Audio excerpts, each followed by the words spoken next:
네, 우리가 이 긴 인생을 살아가면서 환난을 당하지 않는 사람은 없습니다. 크고 작은 어려움을 누구나 겪습니다. 그런데 어떤 사람들은 그 환난과 고생 속에서 그 어떤 교훈도 얻지 못하고 사건들이 그저 흘러가 버립니다. 무방비한 마음, 무대책의 마음으로 살아가는 것입니다. 그렇다면 그 사람은 발전이 없습니다. 그렇지만 우리 믿는 신자에게는 우연이란 결코 없다는 것을 기억하시기 바랍니다. 우리가 도저히 측량할 수 없는 하나님의 그 놀라운 섭리 속에서 살아가고 있습니다. 우리가 당하는 모든 사건들은 하나님 안에서 이루어지고 있음을 꼭 기억하십시오. 하나님께서는 악이라도 선으로 바꾸어서 사용하실 수 있는 하나님이십니다. 악을 선용하시는 하나님이십니다. 역전의 하나님, 전화위복의 하나님이신 것을 우리는 잊지 말아야 합니다. 잠언 16장 4절을 보면은 여호와께서 온갖 것을 그 쓰임에 적당하게 지으셨나니 악인도 악한 날에 적당하게 하셨느니라 말씀합니다. 그러므로 우리가 당하는 모든 것 이면에는 하나님의 역사하심이 있음을 꼭 믿으시기 바랍니다. 오늘 본문에 욥이 나옵니다. 그는 신앙적으로 완벽하고 대단히 훌륭한 인물이었습니다. 1절을 한번 보십시오. 우스 땅에 욥이라 불리는 사람이 있었는데 그 사람은 온전하고 정직하여 하나님을 경외하며 악에서 떠난 자더라 말씀합니다. 참으로 온전한 신앙인이었습니다. 이처럼 그는 일평생 다른 걱정이 별로 없었습니다. 다만 그의 인생에도 걱정과 염려거리가 있었는데 그것은 자식들이었습니다. 자식들 문제였습니다. 자식들은 생일마다 돌아가면서 모였는데 그들은 마음껏 먹고 풍요롭게 먹고 마셨습니다. 그러면 이제 욥은 그 다음날 자식들을 다 데려다가 그들을 성결하게 합니다. 아침에 일어나서 그들의 명수대로 아들을 7명을 두었고 딸을 3명을 두었는데요, 그들의 명수대로 번제를 드리는 사람이었습니다. 왜 그랬습니까? 혹시 내 아들들이 죄를 범하여 마음으로 하나님을 욕되게 하였을까 염려했기 때문에 그렇습니다. 욥의 행위가 항상 이러했다고 기록합니다. 여러분, 이처럼 욥은 완벽을 기하는 놀라운 인물이었습니다. 그런데 이와 같은 욥에게도 사탄의 시험이 다가오는 것을 우리가 오늘 본문을 통해서 봤습니다. 우리가 찬찬히 왜 그렇게 이 완벽한 신앙의 인물에게도 시험이 오는가, 그 과정을 한번 살펴보면요, 이것은 그에게 정말 믿음이 있는가를 시험해보는 시험이었습니다. 너의 믿음이 진짜더냐, 이것을 확인하는 시험이었습니다. 자, 오늘 말씀에서 우리가 참 재밌는 것은 저 천상에서도 하나님 앞에서 어전회의가 열리고 있습니다. 자, 그런데 거기에 사탄도 와 있습니다. 하나님은 자랑스럽게 말씀하시죠. 내 종 욥을 유의하여 보았느냐 물으십니다. 자랑스럽게 이 수많은 인류 중에서 욥을 지금 자랑스럽게 내놓으시는 겁니다. 그처럼 온전하고 정직하여 나를 경외하며 악에서 떠난 자가 없느니라 말씀하셨습니다. 자, 그러자 사탄이 무엇이라고 얘기했습니까? 까닭없이 그러하겠나이까? 하나님께서 엄청나게 복을 주시니까 그렇죠. 그것들을 다 없애버리십시오. 그러면 틀림없이 그도 하나님을 욕할 것입니다, 이렇게 말합니다. 그러자 하나님이 뭐라고 하셨습니까? 그래, 그렇다면 그 모든 소유를 너에게 붙이겠노라. 다만 그의 몸에는 손을 대지 말거라, 이렇게 얘기했습니다. 그러자 과연 사탄이 그의 온 소유물을 다 쳐버립니다. 이처럼 사탄은 가장 잘 믿는 사람에게도 악을 행할 수 있음을 기억하십시오. 베드로도 시험했습니다. 가룟 유다에게도 생각으로 파고 들어갔습니다. 여기 있는 목사도 장로님도 권사님도 모든 믿는 자들도 예외가 아님을 우리는 간파하고 있어야 하는 것입니다. 강도들이 와서 다 빼앗고 죽여버렸습니다. 천재지변이 일어났습니다. 자식들이 하루아침에 다 죽어버렸습니다. 여러분, 욥의 심정에 한번 되어 보신다고 가정해 보십시오. 얼마나 괴로움과 고통이 하루아침에 그에게 찾아왔겠습니까? 여러분, 세상 사람들은 영적으로 판단해 볼 때 마귀에게 속해 있습니다. 인정하십니까? 그렇기 때문에 때로는 마귀가 그를 밀어줘서 잘 되기도 하고 망하게도 하는 겁니다. 잘 되면 그가 교만해져서 눈이 가려져서 그렇게 그 길로 곧장 멸망하게 만드는 것이 마귀의 방법입니다. 자, 그러나 신자에게 찾아오는 환난과 시련, 이 고생과 시험은 오늘 이 모든 과정을 보니까 하나님께서 그가 정말 믿음이 있는가를 확인해 보시는 시험인 것을 깨닫게 된다는 이야기입니다. 네가 믿음이 있는가? 네가 가진 믿음이 진짜인가를 시험해 보는 그러한 과정인 것입니다. 여러분, 우리가 학교에서도 시험을 봅니다. 왜 시험을 봅니까? 선생님이 가르쳐 주신 그 모든 내용을, 그 사실을 그가 알고 있는가를 확인해서 그것을 점수로 나타나게 하는 겁니다. 마찬가지입니다. 그 신자가 믿음이 있는가 시험하실 때 우리 모든 교우들께서 나의 믿음이 분명하게 존재하고 있음을 하나님 앞에 내놓을 수 있는 놀라운 은혜가 우리 모두에게 있기를 축복합니다. 욥은 자기 믿음을 증명했습니다. 그는 하나님을 욕하지 않았습니다. 자기 몸까지 쳐서, 그래서 온 몸을 기왓장으로 긁어야 하는 그 극심한 피부병 가운데서도 그의 입술로 범죄하지 않았습니다. 물론 우리가 시간이 지나서 욥기 3장을 읽어보시면 욥은 이렇게 말합니다. 3장 내내 내가 왜 태어나서 이런 고생을 해야 하나. 여러분, 그렇다고 하더라도 이것은 하나님을 원망하고 또 더 나아가서 욕하는 마음은 아니었습니다. 극심한 시련 속에서 이런 신음조차도 나오지 않는다면 그는 인간이 아닐 것입니다. 그는 극도의 신음소리를 이렇게 표현한 것입니다. 그러나 끝내 하나님을 원망하는 데까지는 나아가지 않았다는 이야기입니다. 이처럼 욥은 자신의 신앙을 지켰습니다. 여러분, 이것을 나 자신에게 한번 대입해 보십시오. 우리에게도 얼마든지 극한의 시험이 왔었습니다. 올 수 있습니다. 앞으로 올지도 모릅니다. 그때 하나님을 향한 나의 마음이 과연 변치 않는지 한번 생각해 보십시오. 추억해 보십시오. 한번 지금 돌아보십시오. 성도 여러분, 야고보서 5장 10절 이하를 보니까 이 시험의 결말을 한번 주목해 보라고 이야기합니다. 10절 이하를 읽어드리면, 형제들아, 주의 이름으로 말한 선지자들을 고난과 오래 참음의 본으로 삼으라. 보라, 인내하는 자를 우리가 복되다 하나니 너희가 욥의 인내를 들었고 주께서 주신 결말을 보았거니와 주는 가장 자비하시고 긍휼히 여기시는 이시니라 말씀합니다. 여러분, 욥의 시험의 결말은 우리가 욥기 마지막 장 42장에서 볼 수 있습니다. 자, 욥의 시험의 결말은 어떻게 났습니까? 이 시험을 통과하니까 하나님께서 그의 삶을 갑절이나 축복하셨다고 기록합니다. 여러분, 무슨 뜻입니까? 욥이 자기가 믿음이 있는 것, 그것이 변치 않는 진짜 믿음인 것을 하나님 앞에서 증명했더니 하나님께서 그의 삶을 다음 단계로 이동시키셨다는 이야기입니다. 다음 단계로 올리셨다는 이야기입니다. 히브리서의 말씀을 들어보십시오. 믿음이 없이는 하나님을 기쁘시게 못하나니 하나님께 나아가는 자는 반드시 그가 계신 것과 그가 자기를 찾는 자들에게 상 주시는 이심을 믿어야 할지니라. 할렐루야. 하나님은 우리 속에 믿음이 있는가를 확인하고 싶어 하십니다. 하나님께서 계신 것을 믿는 믿음, 하나님께서 반드시 상 주시는 분이심을 믿는 이 믿음이 있는가를 하신다는 사실입니다. 여러분, 여기서 우리는 참으로 중요한 영적인 원리를 발견하게 됩니다. 우리가 주목할 영적 원리가 여기 있는데요, 그것은 무엇입니까? 이 욥의 결말을 보십시오. 양이 14,000으로 늘어납니다. 2배의 축복을 주신 것이죠.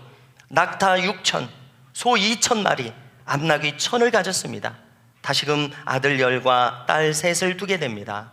손자까지 4대를 보았노라고 기록합니다. 성도 여러분, 이처럼 우리의 믿음도 극심한 시련을 통과하면서 증명이 될 때 우리의 믿음은 이제 다음 단계, 높은 단계의 믿음으로 더 성장하고 확장되며 발전한다는 사실을 주목하십시오. 뿐만 아니라 욥에게 2배의 축복을 내리셨던 것처럼 우리의 삶 가운데로 이것이 단순히 물질적인 축복이 아니라 영육 간의 2배 이상의 축복을 우리에게 주시는 분이 하나님이심을 믿으십시오. 뿐만 아니라 이 모든 것을 관리 경영하려면 더 큰 사명으로 그의 삶을 이끄셨다는 이야기입니다. 할렐루야. 성도 여러분, 하나님께서는 우리가 젖먹이 신앙에 멈추도록 내버려 두시지 않습니다. 그렇게 우리를 부르지 않으셨습니다. 누군가 챙겨줘야 하는 그런 어린아이 신앙으로 평생 살아가도록 우리를 그렇게 부르시지 않으셨습니다. 여러분, 당연한 것 아닙니까? 하나님께서는 믿음의 시련을 통과하고 2단계, 3단계, 4단계 계속 그 극심한 시련을 통과하면서 견고한 믿음으로 우리를 변화시키셔서 하나님 나라의 천국 사업을 위해서 우리를 사용하시려는, 더 크게 사용하시려는 놀라운 뜻이 있음을 반드시 기억하시기 바랍니다. 여러분, 야고보 사도가 욥의 결말을 주목하라고 한 것은 나의 삶도 그와 비슷하게 펼쳐질 것이기 때문이라는 이야기입니다. 너도 그 다음 단계로 올라가라. 여러분, 그러므로 우리의 싸움은 확실한 승리가 보장되어 있음을 이 욥을 통해서 확인하게 됩니다. 야고보 사도의 권면을 통해서 확인하게 됩니다. 우리의 이 신앙의 분투는 확실한 승리가 보장되어 있음을 믿으시기 바랍니다. 다 이겨놓고 싸우는 것이 신앙의 삶입니다. 로마서 8장을 보십시오. 너희가 넉넉히 이기느니라. 직역을 해보면 승리 이상이라는 이야기입니다. 그냥 이기는 것이 아니다, 확실히 이긴다, 이것입니다. 이것이 신앙의 원리입니다. 우리의 앞에 짜여진 신앙의 성장의 스케줄이 이렇게 되어 있습니다. 여러분, 그러므로 야고보 사도는 심지어 1장에서 뭐라고 말하는지 아십니까?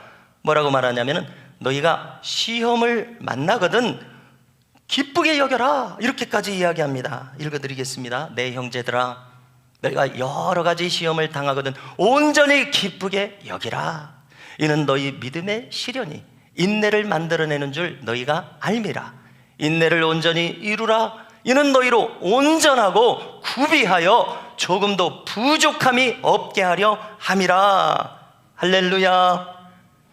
여러분, 우리는 이 정도 믿음까지, 나의 믿음이 확신 있는 믿음으로 성장할 수 있기를 바랍니다. 어떤 믿음입니까? 아, 시험이 오는구나. 그래, 기쁘다. 나를 흔들고, 내 사업을 흔들고, 내 가정을 흔들고, 내 자식들을 흔들고, 병이 다가오고 재산이 없어져 버리고 교회가 어려워지고 관계가 다 깨져 버리는구나. 그러면 기쁘게 생각하라는 것입니다. 여기도 너의 믿음이 온전해서 흔들리지 않는지 하나님은 보고 계시다는 것입니다. 분명히 이 시험을 통과하면 나를 더 견고한 믿음의 단계로 이끄신다, 이 믿음을 가지라는 것이죠. 이 이전의 믿음과 이 이후의 믿음은 완전히 차원이 다른 믿음이 된다는 이야기입니다. 내게 영육간의 갑절의 축복을 주신다는 이야기입니다. 이렇게 생각하라는 것입니다. 뭐라고 했습니까? 너희로 온전하고 구비하여 조금도 부족함이 없게 하려 함이라. 할렐루야. 여러분, 젖먹이 신앙으로 남아 계시고 싶은 분은 아무도 없으실 것입니다. 더 견고한 믿음, 확실한 믿음, 흔들리지 않는 믿음, 어른의 믿음으로 성장하기를 다 원하실 거예요. 당연합니다. 그렇다면 시험이 온다면 그 시험을 통해서 나의 믿음을 확증하고 그 다음 믿음의 단계로 올라서라는 이 권면을 우리 모든 교우들께서 받으실 수 있기를 주님의 이름으로 축복합니다. 하나님께서는 정녕 더 큰 믿음을 가진 사람을 찾으십니다. 왜 그러십니까? 왜 그렇습니까? 그를 사용하여 더 아름다운 천국 사업을 이뤄야 하기 때문에 그렇습니다. 자, 최근에 여러 번 거론하게 되는데요, 요한복음 14장 12절에서 예수님은 뭐라고 하십니까? 요한복음 14장은 주님께서 이제 겟세마네 동산으로 나아가시기 직전에 유언처럼 남긴, 성만찬 하시고 나서 제자들에게 유언처럼 남긴 설교십니다. 그래서 뭐라고 하십니까? 나를 믿는 자는 내가 하는 일을 그도 할 것이요 또한 그보다 큰 일도 하리니, 이렇게 말씀하십니다. 여러분, 이 말씀이 신기하고 놀랍지 않습니까? 예수님을 믿는 사람의 믿음이 커져서 어떻게 해야 한다고요? 예수님은 하신 일도 한다는 겁니다. 그 다음에 믿겨지지가 않습니다. 또한 그보다 큰 일도 하리니. 할렐루야. 주님이 우리를 향하신 계획은 이처럼 큽니다. 우리가 우리 한국교회 지나간 믿음의 선진들만 해도 보십시오. 이성복 목사님, 김익두 목사님, 이런 분들은 수십만, 수백만 명에게 복음을 전했습니다. 어쩌면 예수님보다도 더 큰 대중에게 복음을 전했는지도 모르겠습니다. 여러분, 이것을 가리키는 것 아닙니까? 이처럼 예수님께서는 부활 승천하셔서 몸으로는 이곳에 계시지 않습니다. 대신 우리가 표어에서 늘 이야기하듯이 성령 하나님을 우리에게 대신 주셔서 우리의 몸에 성령 하나님을 충만케 하셔서 우리를 사용하셔서 일하시는 것이 교회를 세우신 하나님의 뜻입니다. 여러분, 이것을 반드시 믿으시기 바랍니다. 이처럼 하나님께서는 하나님 나라의 사업을 위해서 큰 믿음을 가진 자를 찾으십니다. 우리 미담교회를 통해서 찾으십니다. 여기 있는 교역자와 우리 모든 성도님들을 통해서 하나님 나라를 이루어가기를 원하십니다. 그러므로 저와 우리 모든 교우들께서 점점 더 큰 믿음으로 우리를 이끄시는 이 믿음이 놀랍게 성장하여 주께 아름답게 사용되신 이 반열을 향해 나아가실 수 있기를 주님의 이름으로 축복합니다. 여러분, 우리가 성경을 보면서 놀라는 것은 예수님도 시험을 받으셨더라는 것입니다. 여러분, 예수님이 왜 시험을 받으셔야 됩니까? 그는 하나님 아들이십니다. 하나님이십니다. 늘 성경을 통해서 확인하듯이 하나님이신 분이 왜 시험을 받으셔야 합니까? 우리는 그 이유를 그가 인간의 몸을 입으신 데서 찾아볼 수가 있습니다. 하나님의 아들이시기 때문에 시험이 필요가 없으시겠지만, 그러나 지금 인간의 몸을 입으셨기 때문에 모든 인간의 모범을 보이시기 위해서 누구라도 예외 없이 인간은 이처럼 어려운 과정을 통과하게 돼 있다는 것을 몸소 예를 보이시기 위해서 그렇게 하셨다는 깨달음이 들어집니다. 하나님께서는 욥을 보십시오, 예수님을 보십시오, 베드로를 보십시오, 다니엘을 보십시오. 믿음 없는 자에게 시험을 주시는 것이 아니라 믿음 있는 자에게, 믿음이 좋은 자에게 시험을 주시는 것을 우리가 깨닫게 됩니다. 여러분, 예수님이 당하신 시험은 무엇이었습니까? 그 긴 시험을 세 가지를 요약해보면 물질에 대한 시험이었습니다. 자기 과시에 대한 시험이었습니다. 높아진 명예에 대한 시험이었습니다. 여러분, 인간이라면 누구나 다 당할 수 있는 시험입니다. 그것을 예수님이 직접 당하셨습니다. 무슨 뜻입니까? 자기 힘으로 살아서는 안 된다는 이야기 아닙니까? 하나님을 높이고 하나님을 영광스럽게 하고 하나님을 내세우는 삶을 살아야지 자기 위주의 삶을 살면 안 된다는 교훈을 주신 것 아닙니까? 예수님께서 그 시험을 통과하시니까 곧바로 공생애로 들어가게 하십니다. 다음 믿음의 단계, 다음 사명의 단계로 들어가게 하신 것 아닙니까? 그리고 그 모든 과정을 순종하시면서 담대함으로 감당하셨을 때 최종 사명인 십자가를 감당할 힘을 주시고 인도하셨습니다. 그리고 십자가도 시험이셨습니다. 이 모든 시험을 통과하시니까 이제 부활 승천하게 하셨습니다. 거기서 끝나지 않았습니다. 하나님 보좌 우편에 앉으셔서 사도행전을 보니까 우리를 위하여 기도하고 계시는 사명을 계속하고 계십니다. 여러분, 한번 생각해 보십시오. 예수님이 나를 위해서 기도하신다고 느껴지십니까? 여러분, 내가 아멘 하지 않았기 때문에 내가 느낄 수 없다는 생각이 혹시 안 드십니까? 저는 그런 생각이 듭니다.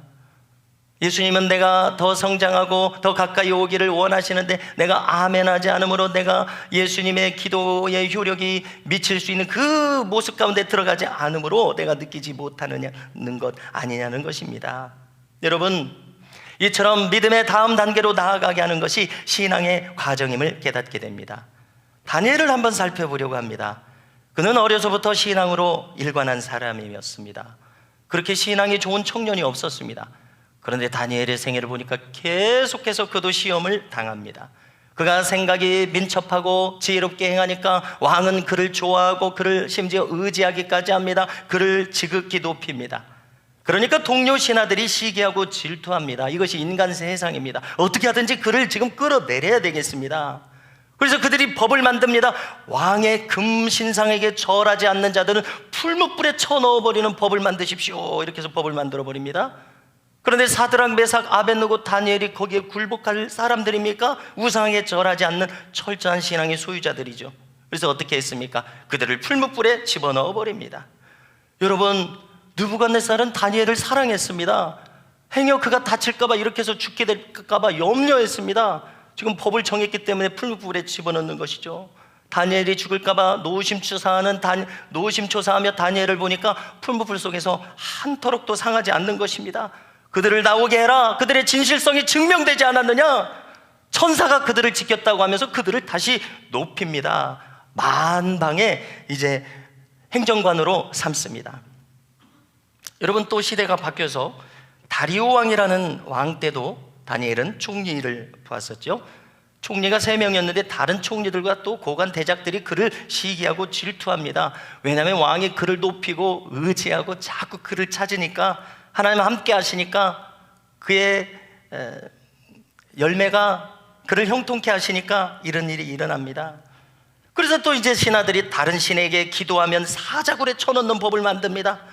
하루 3번씩 그가 예루살렘 성전을 향해서 틀림없이 기도하는 이것을 가지고 고발합니다. 어떻게 해야 합니까? 사자굴에 쳐넣어집니다. 여러분, 쳐넣어진 그날 밤 왕은 오히려 이 다니엘을 걱정하고 근심해서 금식하면서 노심초사 또 이 다니엘을 응원합니다. 새벽이 되자마자 달려가니까 사자굴 속에서 다니엘은 멀쩡하게 살아있는 것입니다. 여러분, 이 모습을 보고 왕의 하나님을 높이면서 이것은 다니엘이 진실하기 때문이 아니냐 하고 참소한 자들을 오히려 사자굴 속에 다 쳐넣어버립니다. 왕이 나서서 이런 하나님을 높이라고 하면서 다니엘은 더욱 형통했다고 기록합니다. 성도 여러분, 우리가 믿음이 있는 자이기 때문에 하나님께서는 우리를 시험하시더라는 것입니다. 그런데 이 시험에 통과하면 더 큰 믿음의 단계로 들어가게 되는 것입니다. 더 큰 갑절의 축복과 더 큰 사명이 우리를 기다리고 있습니다. 욥이 시험을 당하여 입술로 범죄치 않은 것은 실제로 그의 마음 깊숙한 곳에 이 극심한 시련 속에서도 하나님을 변치 않고 믿는 진실한 믿음이 있었기 때문 아닙니까? 할렐루야. 오늘 우리에게도 이 믿음이 증명될 수 있기를 주님의 이름으로 축복합니다. 여러분, 우리 스스로를 돌아보십시오. 그 어떤 시련이 닥쳐와도 하나님을 향한 변치 않는 믿음이 나에게 있는지 한번 살펴보십시오. 그리하여 이처럼 우리도 그 다음 더 깊은 믿음의 단계로 들어갈 수 있기를 축복합니다. 갑절의 축복이 우리에게 임하고 더 큰 사명을 부여받는 놀라운 은혜가 있기를 간절히 소망합니다. 하나님께서는 내 믿음이 더 굳세어지고 흔들리지 않기를 원하십니다. 나의 마음밭이 점점 옥토밭이 되어서 나의 삶의 터전에 영육간에 30배, 60배, 100배의 결실을 주시기를 원하는 것이 하나님의 뜻이십니다. 성도 여러분, 만일 나의 마음에 있는 가시덤불들이 제거되고 나의 마음에 있는 수많은 자갈들이 제거되어서 나의 마음이 옥토밭이 되기만 한다면 하나님께서는 반드시 영육간에 100배의 결실을 보장해 주심을 여러분 붙드시기를 주님의 이름으로 축원합니다. 여러분, 누가복음 22장 31절 이하를 보십시오. 한번 화면을 보여주시기 바랍니다. 시몬아 시몬아, 보라, 사탄이 너희를 밀가부르듯 하려고 요구하였으나 그러나 내가 너를 위하여 내 믿음이 떨어지지 않기를 기도하였노니 너는 돌이킨 후에 내 형제를 굳게 하라. 아멘. 겟세마네 동산에서 시몬 베드로에게 당부하시는 주님의 말씀입니다. 이 예언의 말씀처럼 시몬 베드로는 이 시험에서는 쓰러졌습니다. 저 비자 앞에서, 모닥불 앞에서 예수님을 욕하고 저주하면서 부인하기까지 했습니다. 주님은 그가 이 시험을 통과하지 못할 것을 아셨습니다. 그가 피곤하여 잠을 자고 기도하지 못했기 때문에 그가 이 시험을 이기지 못할 것을 주님은 아셨던 것이죠. 그런데 예수님께서는 그가 믿음이 떨어지지 않기를 위해서 중보기도 하셨다고 여기 기록합니다. 너는 돌이킨 후에 내 형제를 굳게 하라. 믿음의 시험을 통해서 교훈을 얻으라는 것입니다. 성도 여러분, 우리는 최근 형통의 고백문을 읽으면서 많은 믿음의 고백들을 올리고 있습니다. 그 믿음의 고백들이 추상적인 것으로 끝나지 않도록 하시기 바랍니다. 우리는 매일매일 고백하는 것 중에서 나는 내 믿음으로 행하고 보는 것으로 하지 않는다라고 고백합니다. 고린도후서 5장 7절인데요. 무엇입니까? 지금 눈에 보이는 이 환난 이면에 다음 믿음의 더 큰 단계, 우리를 배가시키시는 축복과 더 큰 사명이 주어짐을 붙드시기 바랍니다. 기억하시기 바랍니다. 여러분, 주님께서는 우리 보좌 우편에서, 하나님 보좌 우편에서 우리를 위해 기도하신다고 말씀하셨습니다. 그 기도가 헛되지 않으려면 우리는 이 믿음의 시련을 통과해서 더 견실한 믿음으로 일어서야 합니다. 시험을 통과한 후에 내 형제를 굳게 하라. 다음 사명이 우리를 기다리고 있습니다. 다음 축복이 우리를 기다리고 있습니다. 다음 믿음의 단계가 우리를 기다리고 있습니다. 어떤 사람은 물질 때문에 시험을 당합니다. 여기 지금 이 사탄이 행한 것처럼 아무튼 이 물질을 쳐서 시험을 당하게 하시는 이유는 무엇입니까? 물질의 청지기인 것을 확실하게 하라는 것입니다. 그 믿음을 분명히 하라는 것입니다. 그래서 그 사명을 이제 더 크게 감당하고 더 큰 축복을 받기 위해서 물질의 시험을 겪게 하십니다. 이성의 시험을 이기는 자가 되기 위해서 이성의 시험이 다가오게 하십니다.